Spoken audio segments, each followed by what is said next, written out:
3 minutes to midnight.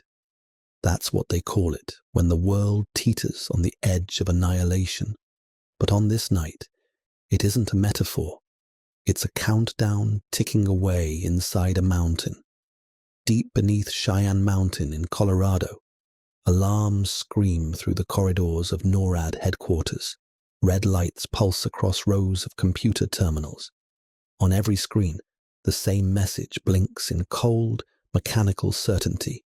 Incoming missiles, 200 Soviet warheads, trajectory confirmed, impact in minutes. The duty officers freeze. Their training told them what to do in this moment, but training never accounted for the weight of reality, the weight of knowing that the next phone call they make could trigger the end of human civilization. Outside, B-52 bombers roar down runways, their engines howling into the darkness. Missile silos across the American heartland receive their alert codes. In the Pacific, submarine commanders unseal their red folders. The machinery of Armageddon grinds into motion faster than thought, faster than doubt. Inside the command center, a general reaches for the phone. His hand trembles. Not from fear exactly, from the unbearable responsibility of this single moment. He must call the president. He must recommend a counter-strike. He must do it now. But something doesn't align. The satellites, scanning the Arctic ice for rocket plumes, show nothing. The early warning radars, sweeping the horizon, detect no incoming threats. Only the computers insist the attack is real. 3 minutes, 2 sets of data, one impossible choice. In 3 minutes, they would have to decide whether to end the world or trust that the computer was wrong.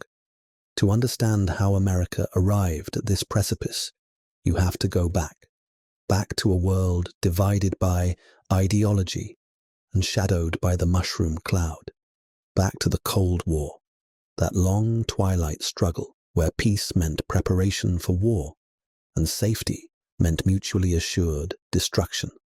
By 1979, the United States and the Soviet Union each possess enough nuclear weapons to obliterate the other many times over. This isn't strategy. It's theology. The doctrine has a name: MAD, mutually assured destruction. The logic is simple and terrifying. If either side launches, both sides die. Therefore, neither side launches. Peace through the promise of apocalypse. But MAD only works if both sides believe the other can retaliate. That belief requires certainty, and certainty requires warning. 15 minutes, maybe 20, between launch and impact. Barely enough time to scramble bombers, alert submarines, authorize a counterstrike. The margin of error is 0.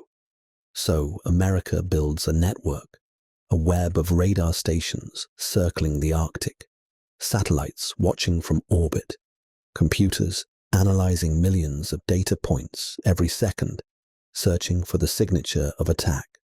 Launch detected, trajectory calculated, decision required.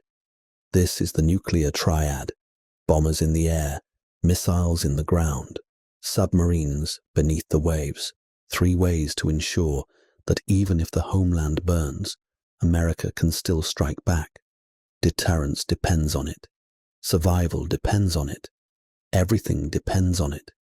And at the center of this network, carved 1,500 feet inside a granite mountain, sits NORAD, the North American Aerospace Defense Command, the place where humans and machines watch the sky together, waiting for the war they pray will never come. The late 70s are a paranoid time. Détente, that brief thaw in Cold War tensions, is crumbling. The Soviets invade Afghanistan. New missiles, more accurate and deadly, appear on both sides. Trust erodes, fear grows, and in that climate of suspicion, automation promises salvation. Let the computers watch, let the machines calculate. Humans are slow, humans hesitate, Humans make mistakes, but computers are fast. Computers are certain. Computers don't blink. This faith in technology becomes doctrine. The warning systems grow more sophisticated, more integrated, more automated. Fewer humans in the loop. Faster responses. The goal is perfect vigilance. The result is perfect fragility. Because the most dangerous thing in the world isn't a weapon, it's certainty. And they're about to learn that lesson in the most terrifying way possible.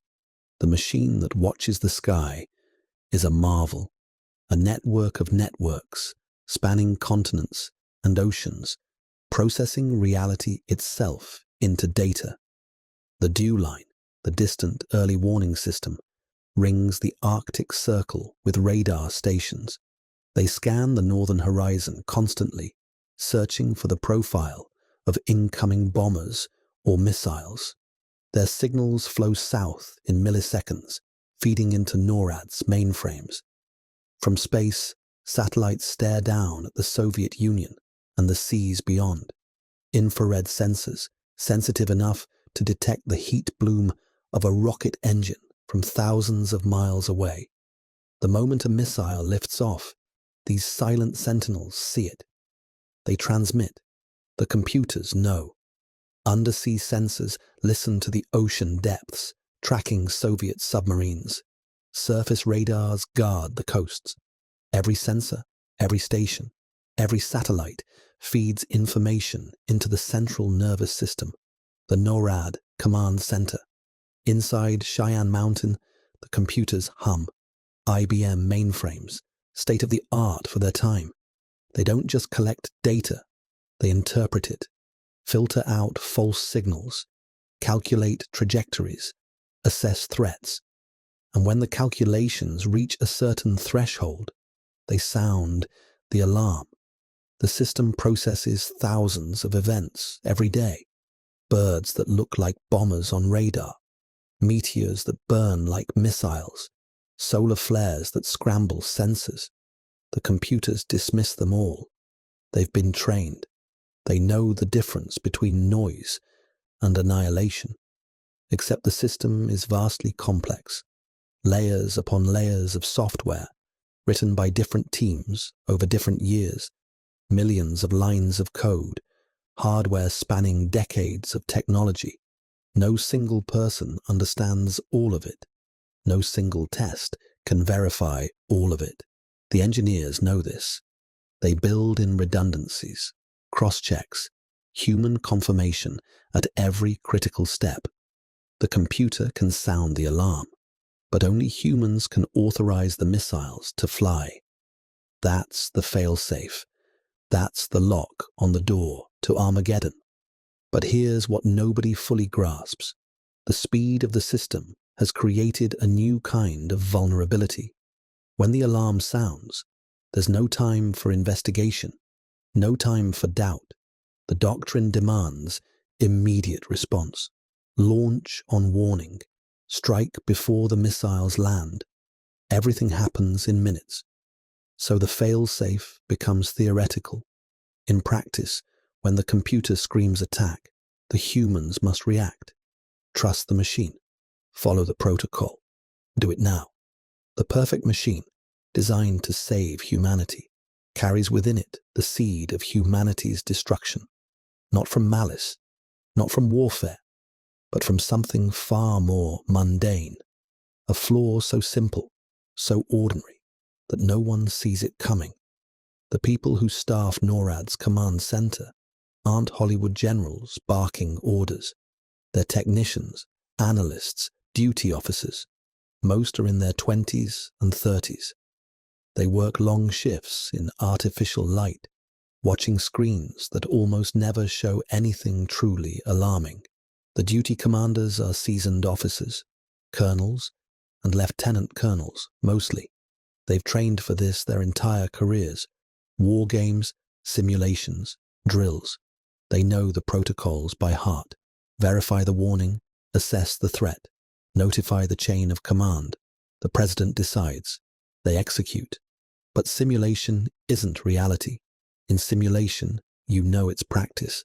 The weight is absent. The fear is theoretical. You can make mistakes, and the world keeps turning. Tonight, far from Cheyenne Mountain, Zbigniew Brzezinski sleeps in his home near Washington. He's President Carter's national security advisor, a brilliant strategist, a Cold War hawk. If the warning is real, he's the one who will call the president. He's the one who will say, "Mr. President, we're under attack. We have minutes to respond." Upstairs in the White House residence, President Jimmy Carter sleeps as well. A naval officer once, submarine trained. He understands nuclear weapons. He understands the doctrine. And he understands, perhaps better than most, the burden of the decision he might have to make. Launch or wait. Strike or trust. Annihilate or hope. These are the men of the red phone, the human element in a system increasingly dominated by machines. They believe in the technology. They have to. Doubt would paralyze them. Hesitation could doom millions. But they're also tired. It's late 1979, and the world feels heavier than it did a few years ago. Afghanistan, Iran, the hostage crisis looming, the sense that America's power is slipping, that adversaries smell weakness. In this atmosphere, vigilance becomes exhaustion. Trust becomes necessity. They rely on the machines because they must, because the machines are tireless, because the machines see everything, because the machines, they've been told, don't make mistakes. And then, on a cold November night, the machines prove them wrong. November 9th, 1979, 3 in the morning, the dead hour, when human attention falters and the mind craves sleep. Inside NORAD's command center, the duty officers monitor their screens with practiced routine. Another quiet night, another shift of watching and waiting. They've seen 1,000 false alerts, weather balloons, software glitches, equipment malfunctions, all routine, all manageable. And then the system awakens.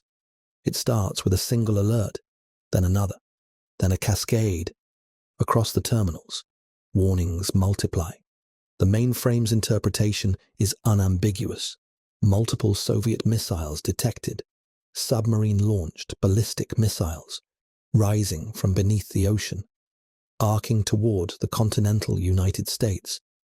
The duty officers stare. This isn't a minor anomaly. This is the scenario they've drilled for, the nightmare they've prepared for, the attack. Protocols engage instantly. Alarms sound throughout the facility. Senior officers rush to their stations. Within seconds, the command center transforms from routine vigilance to controlled chaos. Voices sharp with adrenaline, hands moving across keyboards. The machine has spoken. Now the humans must respond. The threat board updates. More missiles. The system now reports a full-scale Soviet launch. Not a limited strike, not a tactical attack. Total war. 200 nuclear warheads inbound. Outside the mountain, the orders flash across secure networks. Strategic Air Command receives the alert. B-52 bombers, loaded with nuclear weapons, scramble from their bases. Crews sprint to their aircraft. Engines ignite. Within minutes, dozens of bombers are airborne, racing away from their bases before Soviet missiles can destroy them on the ground. Missile silos receive their own alerts. Launch crews go through their checklists. Keys turn in locks. Safeties disengage. The missiles, buried in their concrete tombs across Montana and North Dakota, prepare to rise. In the Pacific, submarine commanders decode their emergency action messages. They turn their boats toward launch positions. They open their safes. They verify their orders. They prepare to add their warheads to the counterstrike. The machinery of retaliation spins up with terrible efficiency. This is what the system was designed to do. Respond before the missiles land. Strike back before the bombs fall. Ensure that even in death, America can kill. But inside the mountain, something's wrong. The satellite data doesn't match. The early warning satellites, watching the Soviet heartland and the oceans, report nothing. No thermal signatures, no missile plumes. The space-based sensors, the ultimate verification, see a quiet world. The duty officers scramble to reconcile the conflict. The mainframe insists the attack is real. The satellites insist nothing is happening. Which system is right? Which system is lying? Minutes pass.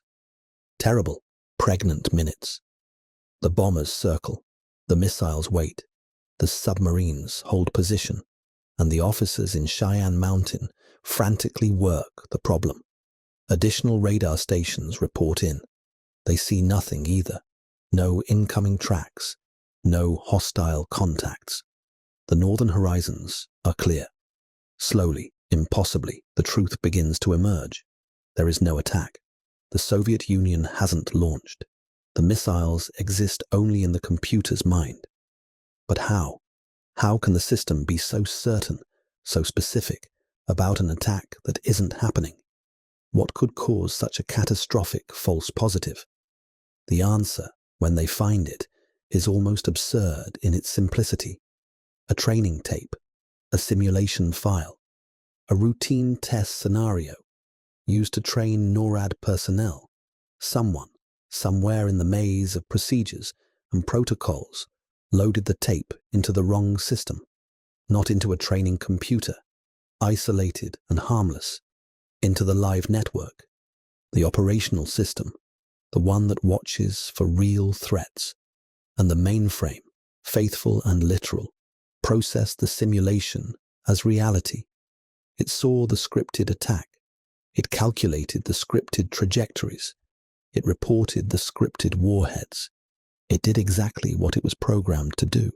The software couldn't distinguish between exercise and existence. To the machine, the phantom war was utterly real.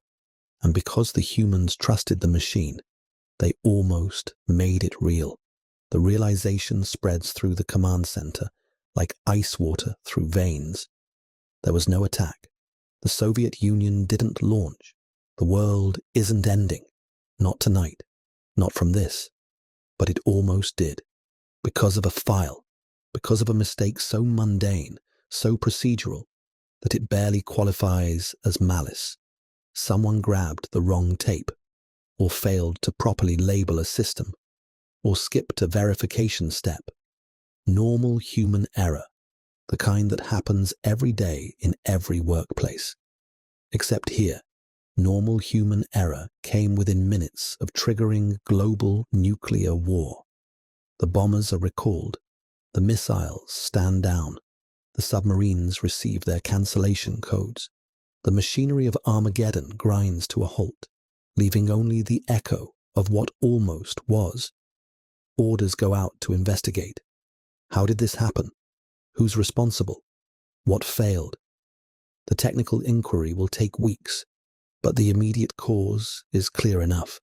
A simulation bled into reality. A phantom became, for 3 terrible minutes, indistinguishable from the apocalypse. In Washington, Brzezinski's phone rings. It's his military aide. The message is brief and chilling. NORAD has detected a Soviet missile launch. Full-scale attack. Brzezinski must notify the president. He should do it now. Brzezinski processes the information with the speed of a man who has war-gamed this moment 100 times. If the Soviets have launched, America must launch in return.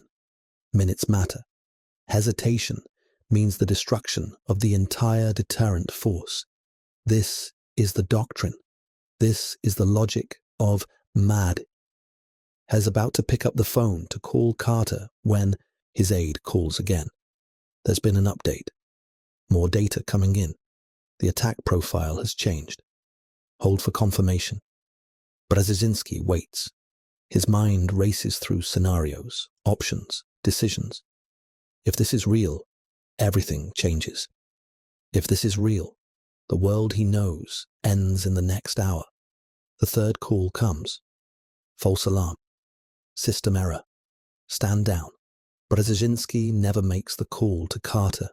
The president sleeps through the night, unaware that he came within minutes of the worst decision any human has ever faced.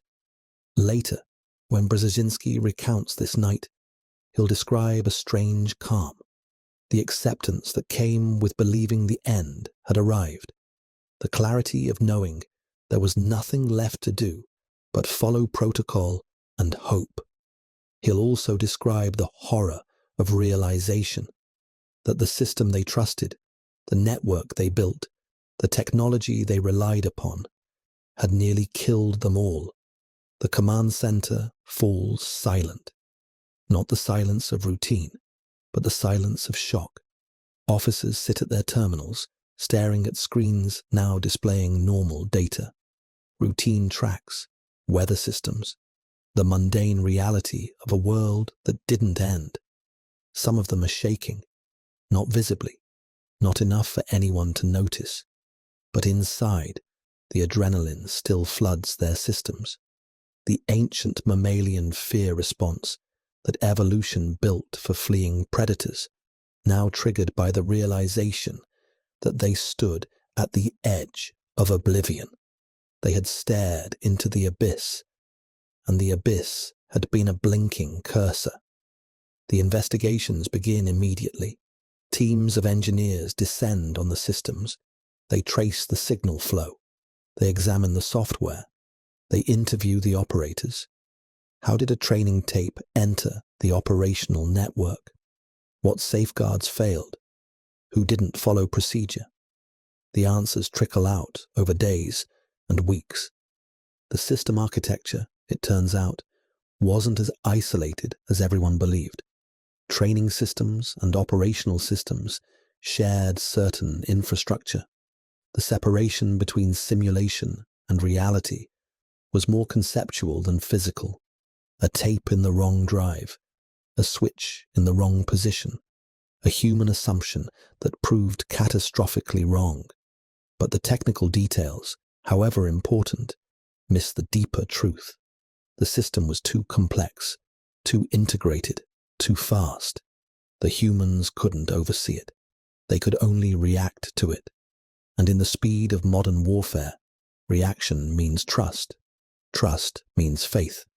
And faith, they now understand, was misplaced. Senior officials convene to discuss the implications. This can't happen again. The stakes are too high, the margin too thin. But how do you prevent it? How do you maintain speed while adding verification? How do you trust the machines while doubting them? The military's instinct is to classify everything, seal the incident, bury the reports. The public must never know how close they came. Panic serves no one. But word leaks anyway, as it always does. Journalists catch wind of unusual bomber activity. Sources whisper about a false alarm at NORAD. The story, sanitized and vague, appears in newspapers. Most Americans never fully grasp what happened that November night. The reports are technical, distant, a minor glitch in a defense system. Nothing to worry about. The government assures everyone that safeguards worked, that humans remained in control, that there was never any real danger of accidental war. But inside the national security apparatus, the mood is different. They know how close it came. They know that minutes mattered, that luck mattered, that the only thing standing between existence and extinction was the chance that someone doubted the computer quickly enough. They had built a system to save humanity from war. Instead, they nearly destroyed humanity with paperwork. 7 months later, it happens again. June 3rd, 1980, another night shift, another set of duty officers watching their screens. And once more, the alarms scream. Soviet missiles inbound. Attack detected. Launch protocols engage. The officers feel a sickening déjà vu. Is this November all over again? Another simulation gone wrong? Another phantom war? But the procedures are different now. After November, new confirmation steps were added. More checks, more verification. The humans take nothing at face value. They work the problem with trained skepticism. The mainframe reports missiles. What do the satellites say? The satellites report nothing. What do the other radar stations say? They report nothing. Within 2 minutes, the duty officers determine it's another false alarm. But this time, the cause is even more disturbing than a mislabeled tape. A computer chip, a single integrated circuit, part of the system's communications hardware. A component so small you could hold it in your palm. It failed, not catastrophically, not obviously. It simply began generating random signals, and those random signals, processed through the system's interpretation layers, looked exactly like a missile attack. The chip cost 46 cents. 46 cents of silicon and metal. It nearly started Armageddon. The engineers are horrified. How many other chips exist in the system? Thousands, tens of thousands. Any one of them could fail at any moment. And if they fail in just the right way, at just the right time, the system could declare war against a phantom enemy. You can replace the chip. You can improve quality control, but you can't eliminate the fundamental vulnerability. Complex systems have failure modes. Always. The only question is when and how catastrophic. This second incident doesn't make headlines the way the first did. By now, the public has moved on. The Cold War is background noise, always present, never urgent. But within the defense establishment, the June alarm changes everything. The faith is broken. The dream of perfect automated vigilance lies shattered. The computers, they now understand, are just as fallible as humans. Maybe more so, because their failures are harder to predict and impossible to reason with. If a human makes a mistake, you can ask why. You can understand the thought process. You can fix the training or the procedure. But when a computer makes a mistake, when a chip fails or a line of code contains an unexpected interaction, the system's decision is opaque. It just is. The military begins a fundamental rethinking of nuclear command and control. Speed is still important. Deterrence still demands rapid response. But certainty, they now realize, matters more. Better to be slow and right than fast and extinct. The reforms come gradually. New procedures, new architectures, new doctrines. The most important change is philosophical. Never trust a single system. Always demand multiple independent confirmations. Satellite data must match radar data, must match computer analysis. Any conflict triggers human investigation before action. Launch on warning. That cold doctrine of immediate retaliation loses its absolute authority. Now the protocol includes windows for verification. Brief windows, measured in minutes, but real. Enough time to check. Enough time to doubt. New training emphasizes skepticism. Duty officers learn to question the displays. Don't assume the computer is right. Don't assume the attack is real. Verify. Cross-reference. Think. The humans return to the loop, not as executors of machine decisions, but as judges of machine reliability. The final authority shifts back to human judgment, with all its slowness and uncertainty and wisdom. But the changes come with a cost. The system is slower now, more cautious. In a real attack, those extra minutes of verification could mean the difference between effective retaliation and national destruction. The enemy's missiles might land before America's launch. This is the paradox. Safety requires caution. Deterrence requires speed. You can't fully optimize for both. You must choose your poison. America chooses caution. Better to risk a delayed response than to risk firing first at ghosts. The Soviets face the same questions, the same fears. Their systems are even more automated, even faster, even more prone to cascade failures. In 1983, a Soviet early warning satellite mistakes sunlight reflecting off clouds for American missile launches. The duty officer, a man named Stanislav Petrov, makes a judgment call. He declares it a false alarm against protocol, against the computer's insistence, his right. If he had followed procedure, if he had trusted the machine, the Soviet Union might have launched. The world might have ended. Petrov's story doesn't become public for years, but when it does, it becomes a parable. Human intuition saved the world. Human doubt overcame machine certainty. A single person, in a single moment, chose wisdom over protocol. The parallels to NORAD's false alarms are inescapable. On both sides of the Iron Curtain, the machines nearly killed everyone. On both sides, humans saved the day by refusing to believe their instruments.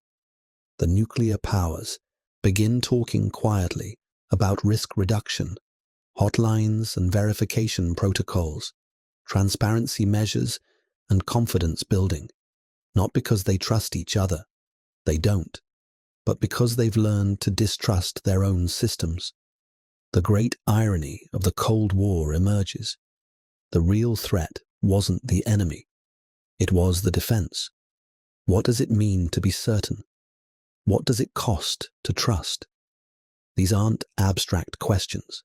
They're the heart of the November 9th incident. The officers in Cheyenne Mountain believed their instruments because they had to, because modern warfare moves too fast for doubt, because hesitation could mean national suicide. But certainty is a trap. It makes you blind to alternatives. It turns possibilities into inevitabilities. The computer said, attack, so there must be an attack. The logic is circular, the conclusion foregone. This is what technology does when you trust it completely. It doesn't augment human judgment. It replaces it. And in replacing it, it removes the one thing humans bring to impossible decisions: the ability to be wrong, to know they might be wrong, and to choose carefully because of it. The NORAD incident reveals a deeper truth about the nuclear age. The real danger isn't malice or madness. It's not the rogue general or the deranged dictator. The real danger is normal. It's routine. It's the ordinary operation of complex systems under impossible constraints. The training tape that almost ended the world wasn't sabotage. It was mundane. The failed computer chip wasn't an attack. It was entropy. These are the horsemen of the digital apocalypse: error, complexity, and the assumption that machines know better. The officers who lived through that November night carry it with them forever. They don't talk about it much, partly because of classification, partly because explaining it sounds absurd. A tape, a chip, these tiny, trivial things almost killed billions? Yes, because in a nuclear war, scale is inverted. The smaller the trigger, the larger the catastrophe. A misunderstanding could kill millions. A miscalculation could burn continents. And a computer error, a glitch in the code, could end human civilization.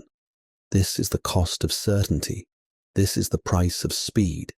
This is what happens when you build systems that remove human judgment and then discover, too late, that human judgment was the only thing keeping you alive. The most dangerous moment of the Cold War was not an act of war. It was a computer doing exactly what it was told. The legacy of November 9th isn't a monument or a memorial. It's a doubt, a hesitation, a small voice that whispers, "What if the machine is wrong?" That doubt saved the world once. It might have to save it again, because the fundamental problem hasn't changed. Nuclear weapons still exist. They're still aimed. They're still ready. And the humans who guard them still rely on computers to tell them when to launch. The only difference is the speed, the complexity, the distance between human and machine. In 1979, the officers in Cheyenne Mountain had 3 minutes to realize the computer was lying, 3 minutes to cross-reference data, 3 minutes to choose doubt over certainty. Today, with hypersonic missiles and automated systems, would there be 3 minutes? Would there be one? If the same glitch happened today, if a training scenario bled into operational reality, if a computer chip failed in just the wrong way, would anyone have time to question it? Would anyone have time to check? Or would the system, faithful and fast and utterly certain, simply execute its programming and end the world before a human could say, "Wait"? There's a room deep inside Cheyenne Mountain that most people never see. It's where the duty officers work their shifts, watching screens that show the world reduced to tracks and coordinates. On the wall, barely visible unless you know to look for it, there's a small plaque. It commemorates November 9th, 1979. Not publicly, not officially, but the people who work there wanted something. A reminder. The plaque doesn't say much. Just a date, just a time, and one sentence. Question the machine. 3 words. A tiny memorial to the night the world almost ended because everyone believed the computer. The officers who see it every day understand. They're surrounded by technology. They trust it. They must trust it. But they also remember that trust alone isn't enough. That speed alone isn't enough. That certainty can be the most dangerous thing in the world. Because in the end, the machines don't decide. Humans do. And humans, for all their flaws and slowness and doubt, possess one quality that no computer can replicate: wisdom. The wisdom to know that they might be wrong. The wisdom to check, even when there's no time. The wisdom to choose life over protocol, even when protocol seems certain. That wisdom, that doubt, that 3-minute window of hesitation is the only thing standing between civilization and the void. November 9th, 1979, taught us that lesson. The question is whether we've learned it, or whether one day soon we'll have to learn it again. This time, without 3 minutes to spare, the wind blows across Cheyenne Mountain. Inside, the computers hum, the sensors watch, the systems process, and the humans sit at their terminals, fingers near their phones, eyes on their screens, minds carrying the knowledge that everything, absolutely everything, depends on them being right, on them being fast enough and slow enough, low, certain enough and doubtful enough, on them remembering that the most important question isn't, what does the machine say? It's, what if the machine is wrong? 3 minutes to midnight, 3 decades of technology, 3 words on a wall. Question the machine. The world turns, the systems watch. And somewhere, deep in a mountain, a duty officer stares at a screen and hopes, like every officer before them, that they'll never have to choose between trust and doubt, between the computer and their conscience, between 3 minutes and forever. Machines make mistakes. Humans ask questions. If you believe asking questions still matters, hit subscribe